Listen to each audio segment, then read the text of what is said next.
After days of unusually heavy snow in North Wales, the skies finally cleared. Sunshine lit up the mountains and it was too good an opportunity to miss. Snow like this in Snowdonia is very rare, where the weather so often brings cloud and rain. So my sister and I set our sights on Moel Siabod, one of the quieter but most rewarding peaks in the park. Standing at 872 metres, it sits slightly apart from the main ranges, but from the top you can usually see almost every major peak. It's often described as one of the best viewpoints in Snowdonia. I climbed this mountain before on a scramble. I'm not completely sure of the pronunciation. I think it's the Daear Ddu ridge, which is normally a simple grade 1 scramble. But covered in snow, this was going to prove far more of a challenge. On this clip you can actually see the ridge scramble in the background.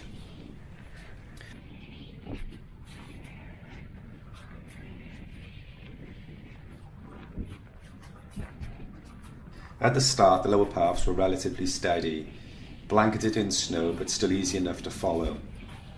The real challenge began as we left the track behind and started to ascend via the ridge.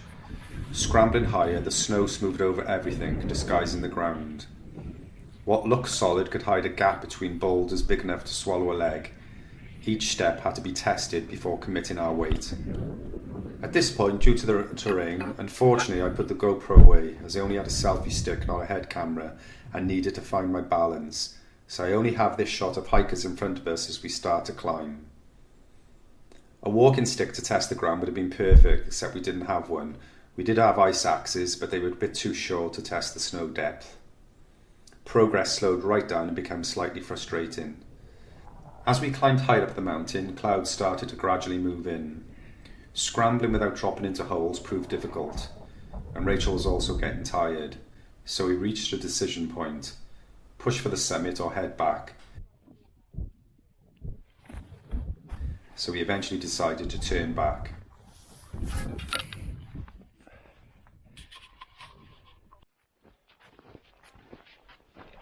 I don't think we're going to pass anybody else on the way up now, do you? What? I don't know, you never know, some people might... Right, there's two paths there. There's one to the left, the higher one, or the lower one to the right. Which one do you want to go on? I reckon the lower one. Yeah. Should probably take us down lower foot, won't it? Trying to save time on the return journey, we picked what looked like a shorter route down, but the ground quickly became more difficult. Steep sections forced us to edge carefully. Snow covering gaps between boulders, shrubs and heather made footing unpredictable. A careless move could have easily caused a broken leg. After this sketchy section, the mountain opened up again, and the light was starting to drop, giving off a stunning pinkish purple glow. Rachel was dragging behind by now, so I waited further downhill for her to catch up.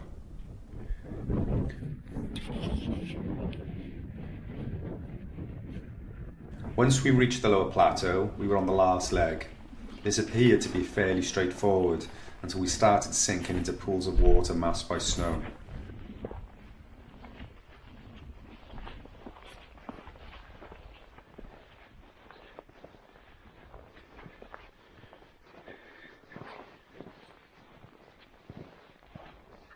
Oh, so we still got quite a way then, have we? In all, our shortcut might not have been so short after all, but it was quite fun nonetheless. Although I'm not sure Rachel was thinking the same at the time. If you're planning your own trip up Moel Siabod, I've enclosed details in the description of where to park. If you do make the journey, hopefully you get great conditions like we did. And I hope you enjoyed the video, and thanks for watching.